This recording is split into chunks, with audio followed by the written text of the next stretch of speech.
Honourable Member Sri Jayadev Galla ji. Thank you, sir. Sir, I rise to support the bill moved by the Honourable External Affairs Minister.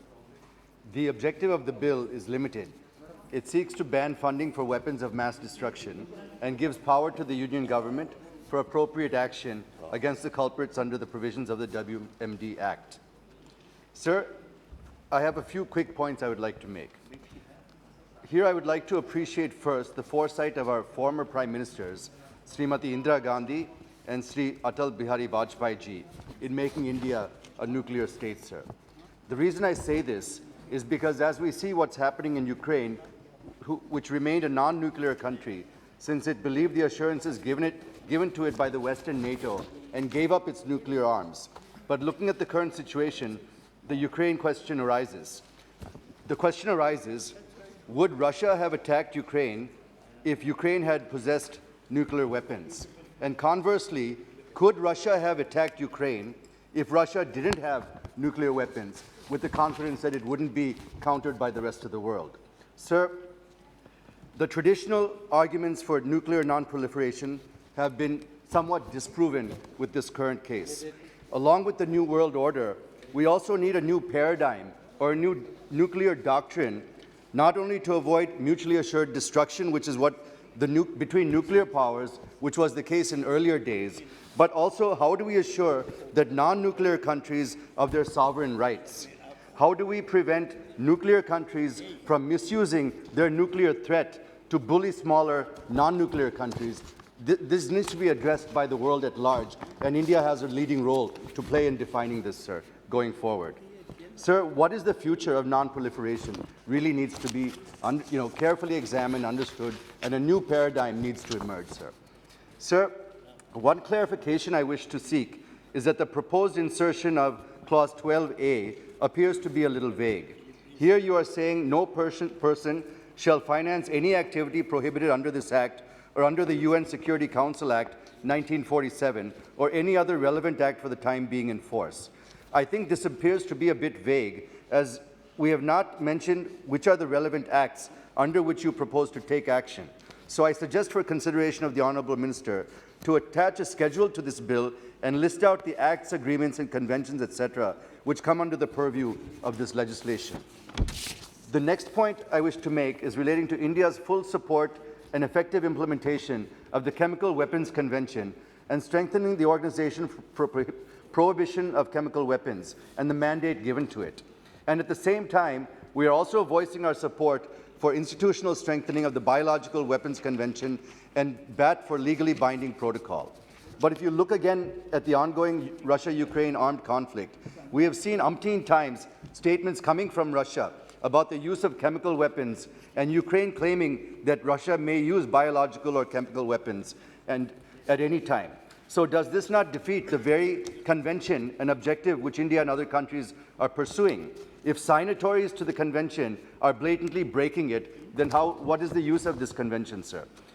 Secondly, we are going to have the 9th Review Conference of the Biological Weapons Convention this year. So I wish to know what would be the approach of India in this conference in light of the ongoing Russia-Ukraine conflict. The third point I wish to make is about the effective response to a chemical or biological attack, particularly on our citizens. I wish to know what sort of mechanism we have in place, be it relating to detection or providing antidotes or to decontaminate and guide people not to consume contaminated food and water. I'm asking this as we have seen the vulnerability of sarin nerve gas bioterrorism attack in Tokyo, where in spite of having much better mechanism than India, showed that the vulnerability of the civilian population and killed 200 people in that attack, sir. So I wish to know the kind of mechanism and national strategy that is in place in the event of a chemical or biological attack. Sir, the next point which I want to make, I think several people also asked about the coronavirus in light of, questioning whether it's actually a biological attack or not. I don't think we've been able to come to any final conclusion on this because China is neither sharing any information nor allowing any inspections. And there are contradicting stories which the Honourable Minister is aware of more than what I could understand. If it is a biological weapon, the entire world could do nothing or even come to a conclusion that it is a biological weapon, leave alone taking action or imposing sanctions on China. In such a scenario, I doubt that enactments like these would be of any help. So I wish to have a response from the Honourable Minister on this as well. Sir, I feel today, more than chemical and biological weapons, the world is threatened and facing risks posed by cyber weapons, hypersonic missiles, drone swarms, pandemic outbreaks, be it man-made or natural. Now, drones are innovative and a novel delivery of weapons of mass destruction, be it chemical or biological, and are operated through artificial intelligence. So we need to evolve strategies and create firewalls against such attacks in India. I'm sure the House would like to know what efforts are being made by the Ministry in this regard, since there is nothing in this bill.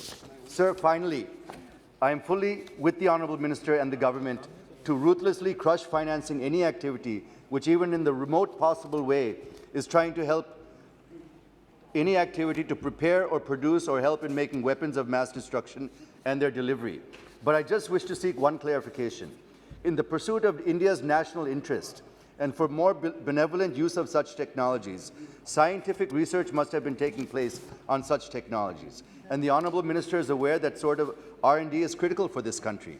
So I ask the Honourable Minister to simply clarify what the government has done to ensure that such critical research on such technologies is not impeded, even unintentionally, due to this legislation. So, sir, these are some of the issues I thought that I should flag and to share with the Honourable Minister. I request him to look into them and see how best we can strengthen this legislation from all corners to protect not only this country, but also its exclusive economic zone and beyond. Thank you, sir.